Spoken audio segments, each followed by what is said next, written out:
Eu sou o Rafael Campigoto, aqui da CLSJ Church, e hoje eu estou aqui no Min Media Studio, gravando a nossa palavra da semana, né?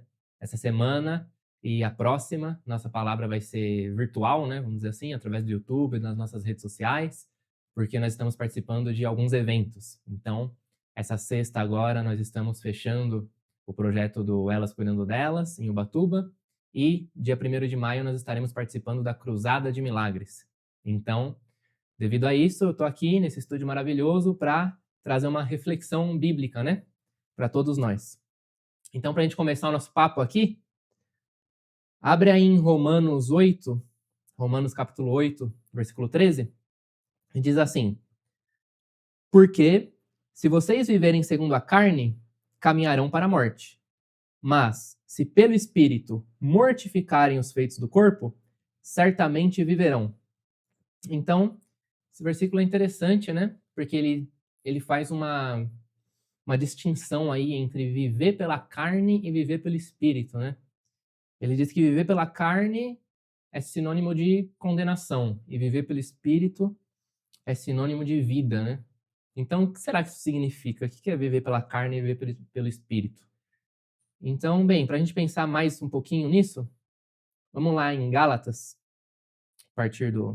em Gálatas capítulo 5, né? A partir do versículo 16, que Paulo está dizendo assim: Digo, porém, o seguinte: vivam no Espírito, e vocês jamais satisfarão os desejos da carne, porque a carne luta contra o Espírito, e o Espírito luta contra a carne, porque são opostos entre si, para que vocês não façam o que querem. Mas, se são guiados pelo Espírito, vocês não estão debaixo da lei. Então, vamos lá, né? Só contextualizando, o que Paulo está querendo dizer aqui, né?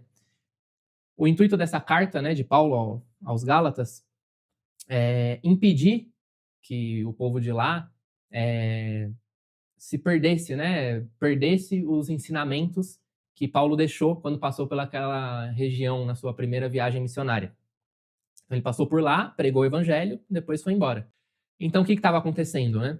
Ele ficou sabendo que tinha um grupo ali de falsos profetas, né, vamos dizer assim, ensinando que esse povo precisava estar debaixo da lei de Moisés para poder ser salvo, mesmo crendo em Jesus.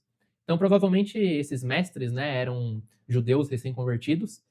Eles estavam querendo dizer que esse povo precisava participar da circuncisão, precisava ter uma dieta específica, precisava seguir o calendário, mesmo crendo em Jesus, para poder ser salvo. Ou seja, eles estavam falando que, pela obra do próprio braço, que eles deveriam alcançar a salvação. E Paulo escreveu essa carta falando o contrário. Por quê? Porque pelo nosso braço, se a gente tenta fazer algo pelo nosso braço, nós estamos vivendo pela carne. E se nós vivemos pela carne, nós acabamos tendo frutos que não provêm do Espírito na nossa vida, né? Tanto que a continuação aqui que eu vou ler agora é muito sobre isso. Então vamos ver, né? Indícios de que alguém está vivendo pela carne. Então ele fala assim: Ora, as obras da carne são conhecidas, e são imoralidade sexual, impureza, libertinagem, idolatria, feitiçarias, inimizades, rixas, ciúmes, iras, discórdias, divisões, facções, invejas, bebedeiras, orgias e coisas semelhantes a essas. Então, passou uma lista, né? Passou uma lista, e essa lista é como se fosse um exame médico, quando a gente vai no médico, sabe? Faz o exame. Quando a gente faz o exame, a gente espera o quê? O diagnóstico, né? Do que a gente tem. E aqui é um exame. E se vier nesse exame algo nessa lista, o nosso diagnóstico é condenação, né? Condenação porque nós estamos vivendo pela carne. Então vamos passar um pouquinho sobre o que ele diz aqui, só para a gente entender melhor isso, né? Bem, primeiro, imoralidade sexual. Imoralidade sexual aqui se trata de qualquer relação sexual ilícita, né? Ou seja, do grego porneia, quer dizer qualquer tipo de ato sexual que não foi estabelecido por Deus. Então, temos o sexo sem compromisso, né? Muito normalizado atualmente. O adultério, que é o sexo fora do casamento. homossexualismo, né? Lesbianismo, sexo com animais, sexo com parentes próximos, tudo isso que acaba corrompendo aquilo que Deus dá, né? A gente já falou sobre isso aqui em algumas oportunidades. O pecado, ele sempre corrompe tudo aquilo que Deus tem pra gente, né? Então, aqui no sexo é a mesma coisa, né? O sexo é uma coisa que é um atributo de Deus que faz parte da nossa vida. Só que aí, quando a gente está vivendo na carne, a gente corrompe isso. E aí, a gente corrompe isso como? Fazendo tudo isso que ele está citando aqui, né? Caindo nesse mau uso, vamos dizer assim, desse atributo com Deus, de Deus, né? Só que aí a gente fala, não, beleza, desse aqui tá tranquilo, né? Eu me esforço, eu não pratico nenhum ato sexual ilícito, eu não caio em imoralidade sexual. Aí o próximo tópico que ele fala sobre impureza, impureza quer dizer, nos remete a desejos ilícitos. Então, mesmo que a gente se policie, né, para não cair na imoralidade sexual, quantas vezes a gente pode acabar dando força para fantasias, né, na nossa mente? Então, esse desejo ilícito é em relação a isso, né? Você fantasiar, você desejar quem você não deveria desejar, você dar força para sua mente trabalhar em algo que ela não deveria trabalhar, na área sexual mesmo, né? Então, tudo aquilo que, enfim, faz com que a gente tenha essa impureza dentro de nós. Por mais que nós não façamos, nós alimentamos uma mente, né, de impureza, afastada do que Deus tem para a gente. Então, isso é muito importante. A libertinagem também, a libertinagem ela tá ligada à lascívia, né? O que é a lascívia? Então, beleza, você não fantasia, você não cai na imoralidade sexual, né? Mas a lascívia ela tá ligada a despertar o desejo no próximo. Então, o que será que a gente acaba fazendo que pode despertar o desejo no próximo, né? Então, a gente pode despertar o desejo no próximo através da forma como nós nos vestimos, né? Das fotos que nós postamos nas nossas redes sociais, né? Das mensagens que nós enviamos para as pessoas nos nossos aplicativos, né? Que a gente participa. Então, o que a gente vem fazendo nessa área, né? Será que a gente tem sido aí um chamariz, vamos dizer assim, né? Será que a gente se porta de forma que não convém diante das outras pessoas, podendo cair nesse pecado da lascívia? É algo que a gente também precisa pensar, porque é uma marca da carne na nossa vida. Então aqui ele acaba, né? Até aqui essa lista, ele acaba com o lado sexual. Só que não acaba, né, no lado sexual, porque muitas vezes quando a gente pensa em pecado, a gente pensa nisso, né? Geralmente quando fala que o pastor caiu, a gente já pensa que ou que ele roubou ou que ele tem uma amante, né? Mas não para por aí. A carne ela se manifesta em todas as áreas da nossa vida. Então, por exemplo, ele cita aqui a idolatria. O que é idolatria? É colocar qualquer coisa acima de Deus na nossa vida. Então, quando a gente coloca algo acima de Deus na nossa vida, a gente está tirando Deus do nosso altar e colocando outra coisa, né? E essa outra coisa pode ser nossos filhos, pode ser nosso companheiro, companheira, pode ser, enfim, nossos amigos, qualquer coisa. Porque o que acontece, né? Sempre que a gente coloca a nossa esperança em algo que não é o que Jesus nos ensinou, sempre que a gente coloca a nossa esperança em algo que não é Jesus em si, né? Que não é Deus, a gente tá, assim, é uma viagem só de ida, né? A gente só deposita a nossa esperança naquilo, só que aquilo não devolve nada pra gente. Porque nada é capaz de preencher o nosso coração como Cristo é capaz de preencher. Então, a gente coloca a nossa esperança em coisas vazias e não recebe nada em troca. Ou seja, é como se a gente estivesse construindo uma casa, né? Como Jesus fala, numa areia, né? Se você tenta erguer uma coluna numa areia, não adianta, né? Não vai ter a base sólida para fazer o que é necessário ser feito para crescer forte, firme e frutificar. Então, isso é muito importante que a gente preste atenção na nossa vida também. Ele fala sobre feitiçaria. Então, a feitiçaria aqui é no sentido de pegar qualquer atalho mágico para fazer alguma coisa. Então, ao invés de fazer algo de acordo com o que Deus nos ensinou a fazer, a gente tenta pegar um atalho por algum tipo de mágica, né? E uma coisa interessante que está ligado ao termo usado aqui por Paulo é o uso de drogas também, né? O que é se drogar se não você tentar um atalho mágico para você se divertir, né? Um atalho mágico para você se sentir bem, um atalho mágico para você ter aquela sensação de prazer, né? Então as drogas, elas entram aqui também em feitiçaria. Além, claro, da feitiçaria como a gente conhece mesmo, que muitas vezes está ligada às religiões que tentam chegar a Deus de outras formas que não são aquelas formas com que Deus ensinou, né? Então, Deus está nos ensinando na Bíblia como nós devemos nos aproximar dele. Mas muitas vezes, né, o homem cria religiões, cria formas de se viver para tentar chegar até Deus. Só que tenta chegar até Deus da maneira errada. Porque tenta chegar até Deus com os próprios braços, fazendo o que acha que é correto e tentando, assim, de uma forma mágica que não foi ensinada, entrar em contato, né, com o mundo espiritual, com Deus e com todas essas coisas. Então também é algo que é fruto da carne. Então, se a gente participa desse tipo de coisa, é porque a gente está vivendo na carne, né? Ele fala sobre ciúmes, né? Então, olha lá, ó as obras da carne aí, né? Ciúmes, outra dela. O que é ciúme? Ciúme é um sentimento de posse em relação ao outro.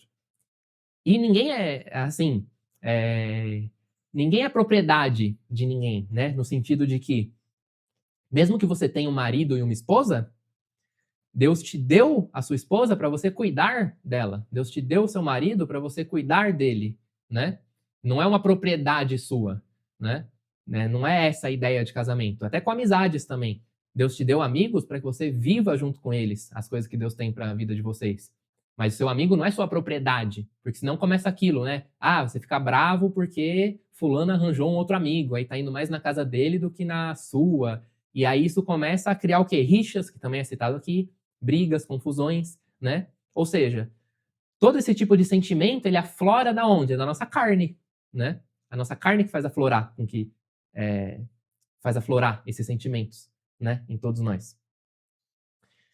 Iras, né? Ira aqui é no sentido de gostar de confusão mesmo, né? Então, às vezes a gente quer ser macho, né? A gente quer ir pra briga, a gente quer falar, ah, comigo ninguém mexe não. Só que a gente é uma pessoa irada, né? Então, essa predisposição a brigar, a arranjar confusão, a ficar nervoso, a ficar com raiva das pessoas, né? Muitas vezes a gente tem raiva das pessoas, inimizade, né? A ira leva à inimizade, que também é citado aqui nessa lista, né? De atributos da carne, vamos dizer assim. A inimizade nada mais é do que fruto da ira também, né? Porque a gente como cristão, a gente não pode odiar, né, outras pessoas. Então muitas vezes tem aquela pessoa que fala, dessa pessoa aqui eu não gosto. Então se essa pessoa vai, eu não vou. Se essa pessoa chega de manhã, eu vou de noite. Se essa pessoa tá de tarde, eu vou de manhã, né? Ou seja, o que tem dentro, o que tem por trás, né, disso que muitas vezes acontece? Por trás disso tá o sentimento de eu odeio essa pessoa, né?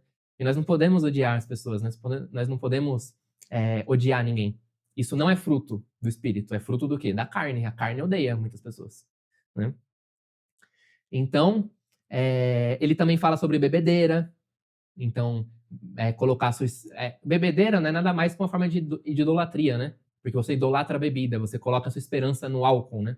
É como se fosse um tipo de droga também. Você precisa beber, né? Você só tá feliz se você beber de alguma forma. Se você não beber, para você a festa não serviu de nada, chegar em casa e descansar não serviu de nada, você precisa daquilo para se sentir bem. Ou seja, é uma forma de idolatria também, querendo ou não. E ele cita aqui especificamente, né, que isso também é um fruto da carne, porque a nossa carne ela tenta se saciar com coisas que não convém, né, aqui da terra. Então, qual que é a ideia aqui? Bem, é aquilo, né? Que a gente estava falando antes. Frutos da carne na nossa vida. Tá nessa lista. E quando ele fala sobre isso, ele diz aqui no versículo. Deixa eu ver o versículo que ele fala aqui. No último versículo, no versículo 22, ele fala: declaro a vocês, como antes já os preveni, que os que praticam tais coisas não herdarão o reino de Deus. não herdarão o reino de Deus. Então, Deus está falando para a gente aqui. Essa lista de coisas que florescem na nossa vida porque a gente está vivendo na carne, essas coisas nos fazem ser condenados ao inferno, porque não provém dele. Não provém dele. E aí, algo interessante de se trabalhar também. Você fala, bem, mas quem nunca, né? Quem nunca sentiu raiva? Quem nunca acabou olhando para alguém que não deveria? Quem nunca não acabou tendo ciúmes, né? Claro, realmente, isso são coisas que, infelizmente, fazem parte da nossa natureza humana, né?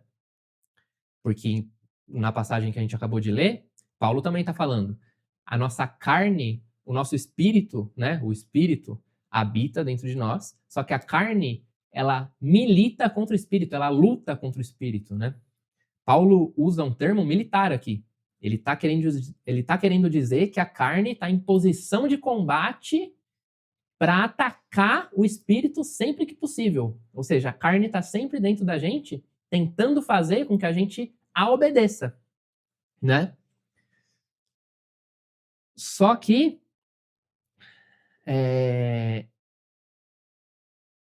nós não a obedecemos. E aí a gente vai ver daqui a pouquinho por que nós não a obedecemos. Então, como a gente estava falando, o fato da carne militar contra o nosso espírito e estar sempre tentando tomar o nosso controle faz com que isso seja uma guerra, né? Só que, olha o que ele está falando aqui. Os que praticam tais coisas não herdarão. Então, praticar, prática. O que é uma prática? Quando eu falo que eu pratico um esporte, então se eu falo assim, eu pratico vôlei. O que está subentendido nisso? Você fala que você pratica vôlei, você está querendo dizer que você joga com frequência, né? Pelo menos ali, sei lá, uma vez por semana, pelo menos.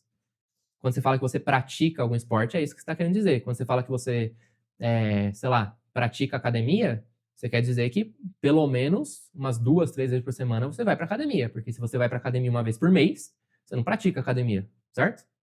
Então, prática, ou seja, viver deliberadamente essas coisas. Quem vive deliberadamente esse tipo de coisa não tem como ser salvo, porque está vivendo em carne, está vivendo na carne. E quando a gente pratica essas coisas, a gente cai na iniquidade, dessa forma que eu tô falando, né? Como uma prática de vida, a gente cai na iniquidade. Porque assim, nós aprendemos, né, várias vezes aqui já, todos nós somos pecadores. A partir do pecado original de Adão e Eva, todos nós temos pecado dentro de nós. Só que ser pecador não significa viver em pecado. Ser pecador é uma condição inerente ao ser humano caído. A partir do momento que a gente foi expulso do paraíso, a gente já está caído, a gente já está vivendo como pecador. Só que isso não significa que nós vivemos em pecado. Certo? Percebem que existe uma diferença aí? Então, muitas vezes a gente fala, né? Só para ficar mais claro. Então, por exemplo, eu citei uma lista aqui, uma lista que provavelmente a grande maioria das pessoas vai pensar, nossa, eu já fiz isso, nossa, eu já caí nisso, nossa, eu já pensei isso, né? Mas isso não significa praticar deliberadamente essas coisas como estilo de vida. É sobre isso que a gente está falando aqui hoje. Por quê? Porque é normal, muitas vezes, mesmo sendo crente, a gente ter sentimentos ruins e até, às vezes, fazer alguma coisa errada mesmo. Mas existe essa diferença que eu tô falando. Então, por exemplo, se a gente tá no trânsito, você tá lá dirigindo no trânsito, e acontece alguma coisa, alguém te fecha, quase bate no seu carro, acontece algo do tipo. Claro, você, muitas vezes, né? Você pode falar, beleza, eu sou cristão, eu não posso ter ira. Aí acontece a situação que eu falei, você fica muito bravo e xinga a pessoa de dentro do carro. Ou você até acaba ultrapassando e acaba dando a mão para a pessoa, fazendo um gesto para a pessoa que você não deveria ter feito. Você pensa, nossa, fiz bobagem, né? Eu não deveria ter agido dessa forma. Tudo bem.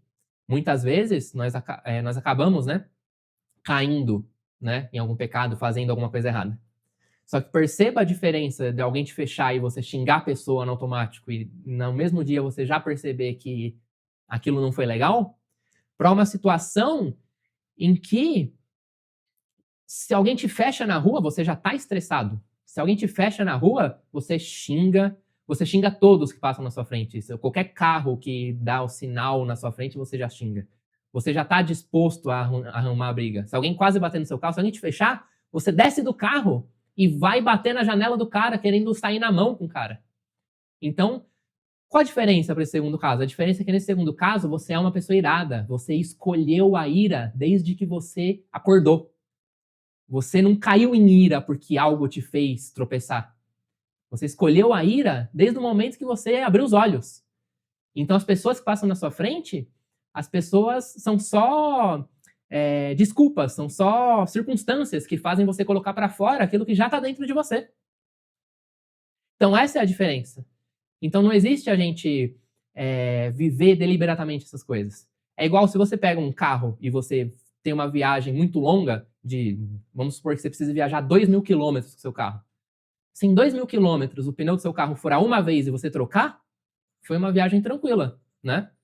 Agora, se o pneu do seu carro furar a cada 100 metros e você precisar trocar o pneu do seu carro a cada 100 metros, tem alguma coisa errada, né? Porque não tem como ser cristão e viver em pecado. O pecado não pode ser uma característica da nossa vida. Pecado não é uma característica nossa. Pecado é acidente. E Deus sabe a diferença de um acidente para uma vida deliberada, para um pecado deliberado. Tanto que, naquela famosa passagem, né, em que a gente chega lá, né, Jesus descreve, né, as pessoas chegando, e ele falando, não conheço vocês. Se afastem de mim, vocês que praticam a iniquidade. O que é a iniquidade? A iniquidade é isso que eu estou falando aqui. Pecado deliberado. Pecar deliberadamente. Pecar sabendo que é pecado e não ligando para as consequências disso. Isso é viver em iniquidade. E aí não vai adiantar a gente falar que a gente ia para a igreja, que a gente tentava, que a gente fazia, que a gente fazia a palavra, que a gente lia a Bíblia. Não adianta. Por quê? Porque ele vai olhar e falar, você nunca viveu no Espírito, você vivia na carne, porque o pecado era uma característica sua. Você nunca abandonou o pecado, de fato. Então, isso é muito sério da gente pensar. Então, se a gente vive pela carne, a gente já está condenado. Então, você pode pensar, nossa, mas então, como que a gente consegue não viver pela carne, né? Como fugir desse diagnóstico de condenação? Como não ter o pecado como uma característica da nossa vida? Porque assim, como eu disse, né, todos nós podemos tropeçar e muitas vezes a gente tenta a forma errada de tentar vencer isso é pela força do nosso próprio braço, né? Só que tem outro caminho que Jesus mostra. Porque o que acontece? Pela força do nosso braço, a gente não consegue obedecer a Deus. Por quê? Porque a lei, ela não veio para salvar. A lei veio para mostrar que a gente não consegue se salvar sozinho. Essa é a função da lei. Se a gente pegar, até na passagem, né, no contexto de Jesus mesmo, quando a gente olha os mandamentos, né, de Moisés à luz de Jesus, o que Jesus fala? Não adulterarás. Vocês ouviram? Não adulterarás. Mas se você cobiçar uma mulher com os olhos, você já caiu em adultério. O que Jesus fala? Você ouviu Moisés falar, não cometerá assassinato. Mas se você se irar com seu irmão e o chamar de tolo, você já está condenado. Então olha como Jesus, além das leis já serem difíceis, olha como Jesus já ainda eleva o nível de dificuldade. Por quê? Porque a lei é exatamente para isso, é para mostrar que a gente não consegue ser salvo sozinho. A gente não consegue pegar aquela lista e falar, beleza, eu vou cumprir todas elas. E assim que eu conseguir cumprir todas elas a minha vida inteira certinho, eu vou ser salvo, porque eu conquistei a salvação. Não. A lei não veio com esse propósito. As pessoas acham que a lei veio com esse propósito, mas não. A lei veio com o propósito de mostrar que a gente não é capaz sem Jesus. Esse é o papel da lei. Porque quando você olha para a lei, primeiro que a lei, ela só de ter lei já tem vontade de fazer o errado, né? Então, por exemplo, se você falar para uma criança, não leia esse livro, hein? Não vai ler esse livro que está ali na estante que não pode. A primeira coisa que a criança vai fazer é abrir o livro para ler o que está escrito lá, né? Então, o próprio Paulo fala isso, né? Eu só conheço a cobiça porque foi falado para não cobiçar. Então, primeiro que começa daí. Só de ter lei, já tem vontade de quebrar a lei. Fora que, como a gente estava conversando até agora, essa lei, a gente não consegue cumprir em completude. A gente não consegue cumprir a lei em completude. Então, você fala, ok, então, se a gente tentar viver a lei pela nossa força, pela nossa carne, pelo nosso braço, a gente cai na vida pela carne, a gente acaba tendo como sinal na nossa vida tudo isso que a gente tinha na lista e acaba sendo condenado. Então, como que é possível, né? Porque igual eu falei, tá, não pode adulterar, mas só de olhar já adulterou. Tá, não pode matar, mas só de ter vontade de matar já matou, né? Então, como que a gente foge disso? Como que a gente foge dessa lei impossível de ser cumprida? Foi uma pergunta, foi nesse sentido que fizeram a pergunta para Jesus lá em Mateus 19, né? Perguntaram no contexto do jovem rico, né? Que ele pergunta para Jesus o que ele precisava fazer. Jesus fala para ele vender tudo e o seguir, porque ele já cumpria todas as leis. Então Jesus fala, então vende tudo. E aí ele fala, não, isso eu não consigo. Aí Jesus fala, realmente é muito difícil, né? Naquele contexto ele até comenta, é muito difícil uma pessoa que ama os seus bens a entrar no reino dos céus, né? Ele fala um rico entrar no reino dos céus. E aí eles perguntam, mas quem consegue então? Ou seja, nesse sentido, né? E agora? Quem consegue ser salvo? Se a gente tentar pela nossa carne, a gente não consegue. A gente não consegue cumprir os mandamentos. Então, e agora? O que a gente consegue fazer? E nesse sentido, Cristo respondeu: para o homem é impossível mesmo. Não tem como a gente ser salvo. Mas para Deus, todas as coisas são possíveis. Então, a gente é salvo por meio da graça. O que significa a graça? A graça é o favor imerecido de Deus para a humanidade pecadora, para todos nós. Então, o que acontece? O sacrifício de Jesus, através dele, com seu sangue, né, ele lavou todos os nossos pecados. Então, como eu disse antes, todos nós temos o pecado original dentro de nós, todos nós temos a carne dentro de nós, todos nós somos pecadores como seres humanos. Só que Jesus, ele veio fazer o quê? Ele veio nos cobrir com o sangue dele. Quando ele morreu na cruz por todos nós, ele nos cobriu com seu sangue. Quando ele nos cobriu com seu sangue, ele perdoou a nossa natureza pecaminosa. Ele perdoou todos os pecados que a gente praticava antes de conhecer a verdade. Ele perdoou tudo isso. E agora nós estamos revestidos do seu sangue. Isso significa que agora nós podemos ser salvos. É o Cordeiro de Deus que tira o pecado do mundo, né? Então, quando Jesus foi crucificado, né, à direita dele tinha um ladrão, à esquerda tinha outro ladrão, e no meio tinha ele e tinha bilhões de pessoas junto. Porque naquele momento, a nossa carne foi crucificada junto com ele.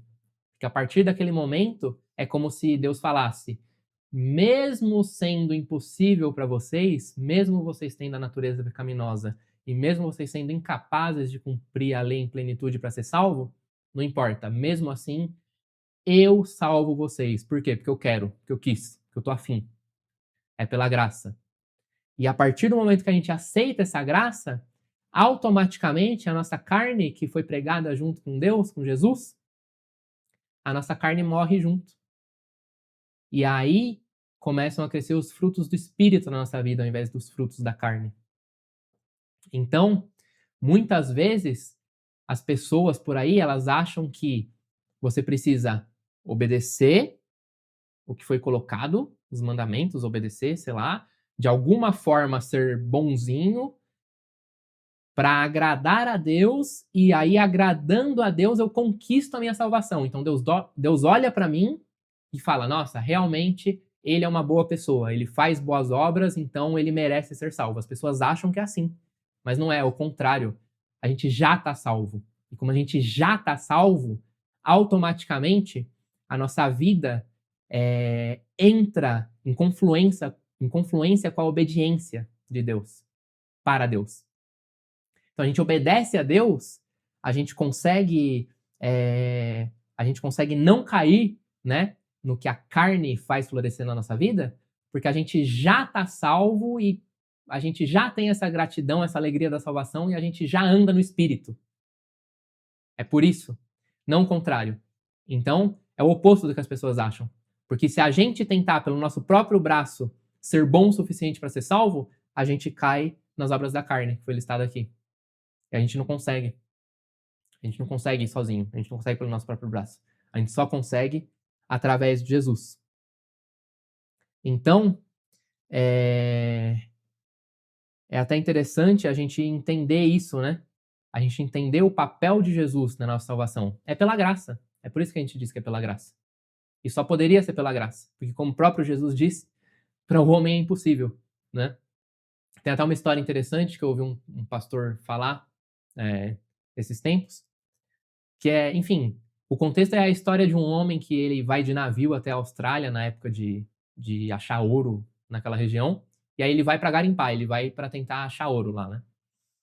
E aí ele não consegue, então fica lá meses, não consegue achar nada de ouro e acaba tendo que voltar para o país de origem de navio, só que sem nada de dinheiro. Ele voltou mais pobre do que ele foi. Só que ele praticamente só tinha o dinheiro da passagem. Então ele falou: bem, eu vou ficar um mês dentro do navio para voltar para casa. Então vou comprar um queijo, algumas bolachas, vou comprar passagem e aí eu vou comendo esse queijo ao longo do caminho, né? E aí, beleza, ele comprou a passagem, entrou no navio e começou a viagem. E aí ele ia cortando o queijo aos poucos, ia cortando de pedacinho em pedacinho o queijo para tentar fazer render, né? Até o dia que acabou. A viagem ainda tinha um tempinho de viagem, ainda não tinha acabado a viagem, mas a comida que ele levou acabou. E aí, depois de todo aquele esforço para tentar fazer a comida render, ele falou: não consegui, não deu, tô passando fome. E ele começou a passar fome ali no navio, ele passava na frente do restaurante do navio e via todo mundo comendo, e ele não tinha dinheiro para comer. Ele falou: bem, não tem jeito, o jeito é eu me trancar aqui nesse quarto e esperar morrer mesmo de fome, não vai ter o que fazer. E aí passaram alguns dias e o capitão do navio percebeu que estava faltando uma pessoa, percebeu que não via ele há alguns dias, foi lá e bateu na porta do quarto dele. E aí falou: o que aconteceu? Por que você tá aqui? Aí ele contou toda a história, falou: minha vida deu errado, eu fui, tentei achar ouro, não consegui, voltei, comprei um queijo com algumas bolachas para tentar fazer render, me esforcei muito para tentar fazer durar a viagem inteira, não adiantou, não consegui, e agora eu tô aqui passando fome. Aí o capitão do navio olha para ele e fala assim: mas o senhor não sabia que as refeições estavam inclusas no valor da passagem? Então, olha que forte isso, né? É uma historinha, mas é para nos revelar o quê? A refeição já estava inclusa. Ele não fazia ideia do que já estava incluso na passagem dele. Quando a gente vive pela carne, a gente não tem ideia do que já está incluso na graça de Deus, né? Então, muitas vezes, igual esse homem, pela nossa própria carne, a gente tenta cumprir os mandamentos, a gente tenta ser bom, a gente tenta fazer o caminho inverso, né? Como eu falei, a gente tenta ser bom para se mostrar diante de Deus como uma pessoa que merece ser salva. E a gente faz igual esse homem, a gente tenta fazer o queijo render mesmo sabendo que é impossível, porque um queijo não vai render um mês.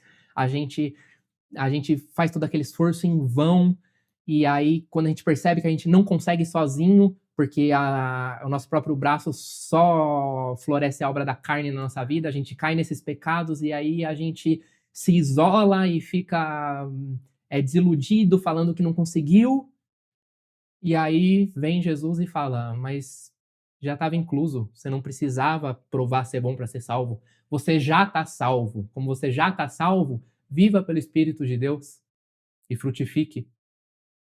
Então é isso que a gente tem que pensar. A gente tem que viver no Espírito Porque a salvação não é do homem, é dom de Deus. Ele nos salva, ele converte o nosso coração, ele nos chama ao arrependimento, ele nos ajuda a superar todas as coisas. E mesmo sendo pecador, a gente não vive em pecado deliberado. A gente não vive em iniquidade. Porque uma vez salvo e uma vez vivendo no Espírito, não tem como viver na iniquidade da carne. Então, pessoal, era essa a reflexão que eu queria trazer aí pra gente no dia de hoje, pra gente pensar um pouquinho, né? A gente tenta fazer pelo nosso braço, mas pelo nosso braço a gente não consegue. Então vamos aproveitar, né? Vamos agradecer a Deus, né? Que bom que ele morreu na cruz, né? Que bom que ele já perdoou nossos pecados, que bom que ele salvou todo mundo porque ele quis, né? Graças a Deus, a gente já está salvo.